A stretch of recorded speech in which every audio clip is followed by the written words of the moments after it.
I know how this sounds. That title alone is sketchy, and I know what I'm about to tell you is going to sound absolutely off-the-wall bonkers. But I need you to hear me out. I don't think any of you are going to believe me, but I'm telling you right now, I didn't mean for any of this to happen. Just give me a chance to explain myself. It all started with an argument, but that was normal for Rhett and me. Well, correction, he did most of the arguing while I just sat there defeated. "Maddie, come on," he groaned, his hands flying up in the air as we slowed to a stop at a red light. "Don't act like you don't know what you're doing going around in clothing like that." His fingers pulled at the material of my dress before continuing. "I mean, look at you. You're begging for attention. No wonder Spencer couldn't keep his eyes off you." His hand slammed down on the steering wheel angrily, the action making me flinch. "But that's my best friend, Maddie. Listen, I'm sorry. I didn't know what I was wearing would cause such a scene." In all actuality, I wasn't sorry. In fact, I was tired. I was tired and fed up and done with all of his bullcrap. I was wearing a plain black dress. Sure, it hugged my curves, but there was nothing revealing about it in the slightest. "Don't freaking give me that crap. You knew exactly what you were doing." The second that the light turned green, his foot pressed down on the accelerator, hard. The car lurched to attention as he gripped the wheel, his knuckles white and his jaw clenched. "Red, please, I don't want to fight. Can we please just—" A hard slap stung my face, the horrible cracking sound filling the silence of the car. I was dumbfounded. He hadn't ever laid a hand on me. The stinging sensation made my eyes water. A small hiss escaped my lips as I winced quietly, the pain radiating across my face. And then came the warm feeling of something dripping from my nose and onto my new black dress. "You deserve that," Rhett sneered at me, almost like he was reassuring himself that his actions were justified. "Act like one and you'll get treated like one too." I just sat there mortified. My hands swiped at the blood as my eyes fought to hold back tears. They were threatening to spill, and the last thing that I wanted was for him to see me cry. So I did the only thing that I could think of. "Rhett, can you please pull over at the gas station over there? I need to go to the bathroom." I stumbled over my words nervously, hoping that he would listen. I was surprised when he complied, his lime green Camaro skidding to a halt in one of the parking spaces near the front of the gas station. The second that he threw it in park, Rhett looked over at me and said, "No funny business." And then he eyed the attendant working the counter. The guy was familiar, Aaron Rivers. He was in my occult studies and parapsychology class. "If I see you talking to him any longer than necessary, I won't hesitate to come in there and get you myself." With a nod on my head, I went to open the door before he tugged me back down and grabbed my chin. My hand shook slightly before I realized what he was doing. He swiped a finger under my nose, cleaning up the evidence of his abuse before he glanced over at Aaron again. "Hurry up. I don't want to be out here all night." Choking back a sob, I nodded and hurried into the gas station. Aaron was quick to greet me, but I waved him off as I darted to the back of the store and headed to the bathroom. The moment that I stepped in, I broke down. Wretched sobs racked my body as I searched for a stall to sit down in. The first stall's toilet was clogged, toilet paper and feces floating around in the bowl like a thickened brown stew. The second stall was a mess, feminine products overflowing from a small trash can beside the toilet, bloodied tampons strewn across the floor like a crime scene. and the third stall was, most surprisingly, clean. A breath of relief left my lips as I hurried into it and locked the door. As I sat down on the toilet with my head in my hands, weeping like a baby, I was reaching for the toilet paper to dry my eyes when I noticed something strange. The first two stalls appeared as if they had seen better days. The paint chipped and the hardware broken or damaged. They were also painted a muted color of blue, and unlike the first two, the one that I was in was painted a bright shade of fire truck red. But that wasn't what really caught my eye. It was the number and message staring back at me from the stall door. Wish you may, wish you might. Call this number and wish things right. The number below those strange words stared back at me temptingly. As I wiped the last of the tears from my eyes, I contemplated calling it, my sadness slowly melting into anger. I ripped my phone free from my purse, thinking about all the times the rat had made me feel stupid, humiliated me, made me feel like an object, like I was just something that he could use and then toss when he was finished. I thought back to the interaction that we had had 5 minutes ago, the way that he didn't even hesitate to slap me. I punched the number into my phone, gripping it tightly, my hands shaking as I waited for an answer. I knew exactly what I was going to wish for, the words fighting to push past my lips. I just didn't know how I wanted to word them. The second that the phone was answered, though, I paused, a whisper floating over the line. Wish you may, wish you might. Call this number and wish things right. The fluorescent lighting of the bathroom flickered for a moment as a chill settled over my body, goosebumps crawling up my arms. I wish that Red Kellers would.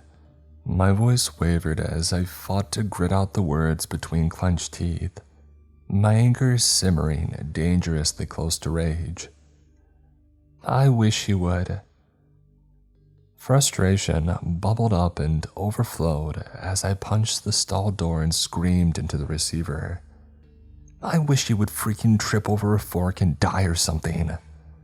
My voice rang out harshly, echoing off of the grimy bathroom walls and spiraling all around me.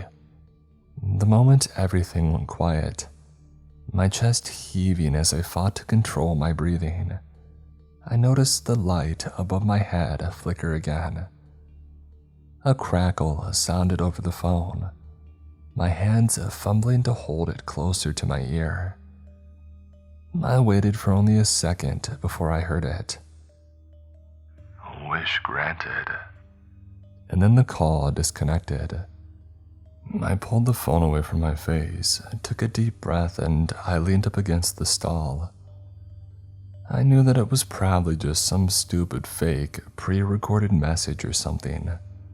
But now that I had gotten that off my chest, I did feel a lot better.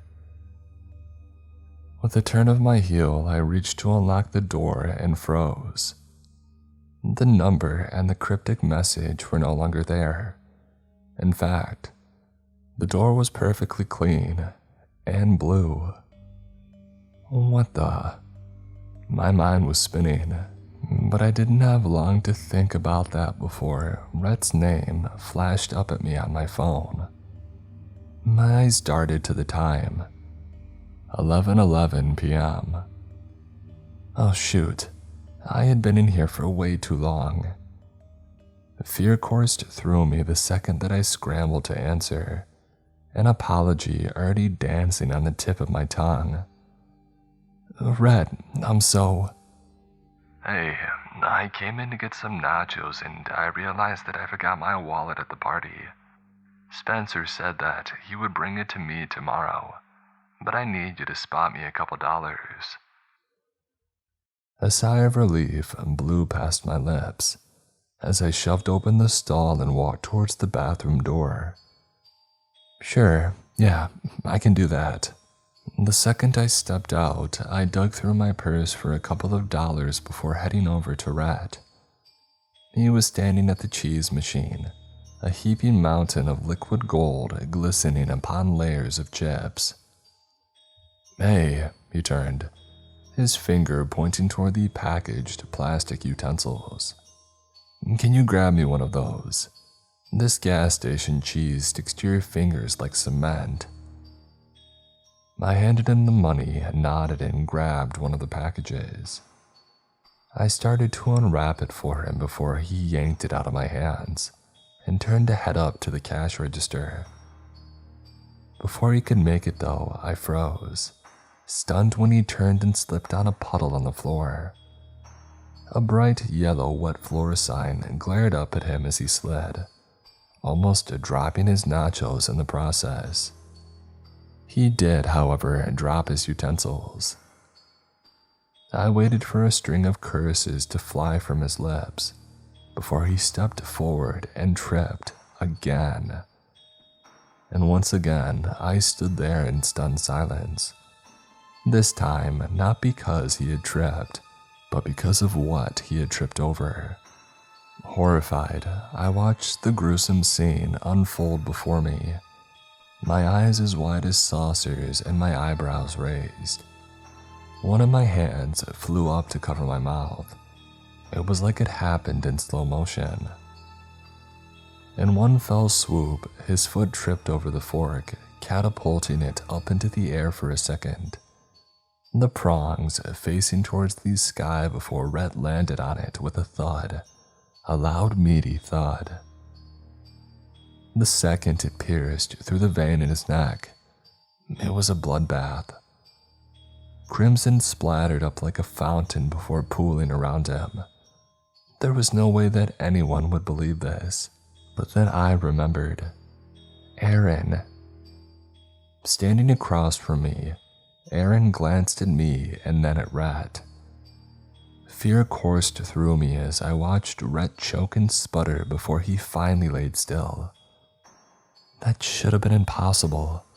I mean, what were the chances of that happening? Aaron was quick to rush to my aid, my legs suddenly feeling like jello. I had never seen so much blood. The second that he guided me to the office in the back and sat me down, I had passed out cold. I don't know how long I was out, but I awoke to Aaron's voice gently coaxing me awake.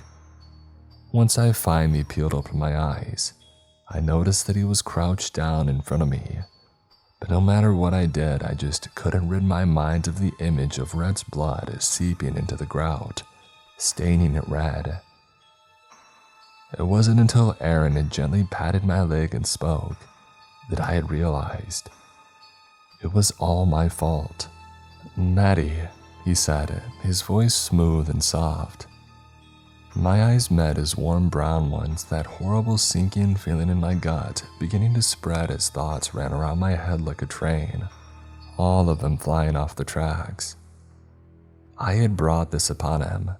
I had called that number. I had made that wish. You know, he started, his voice breaking me from my hysteria. His hand came up to tuck a strand of hair behind my ear. It serves him right, really. My brows furrowed and my breathing stilled. What do you mean? It's what you wished for, isn't it? His eyes gleamed at me mischievously, all of the comfort from before being replaced with something much more sinister. Dread. I didn't mean, I stuttered, but I did. The number on the bathroom stall. The words that I had uttered in a fit of rage. The wish. Had he be the one to do it, and if so, how? Don't worry about it, Aaron whispered. I've already taken care of everything. The blood's on my hands, not yours. Confusion clawed at me, twisting and curling around my mind until I was finally able to push what I had been thinking past trembling lips. What? What did you do? He opened the office door, pointing towards the trash bags sitting just outside of it. Remember what he told you in the car. If you act like that, you'll get treated like one too. He paused. Does that ring a bell? Anger and embarrassment burned at my cheeks. I didn't know what to say. How he knew that was beyond me, but hearing it once was bad enough. Hearing it twice was like getting slapped all over again. Listen, Aaron started, hand coming up to cup my face. His thumb lightly brushed over my cheek, the same one that Red had slapped, the skin angry and red. Act like trash, he whispered, the corners of his lips tugging up into a wicked grin, and you'll get treated like it.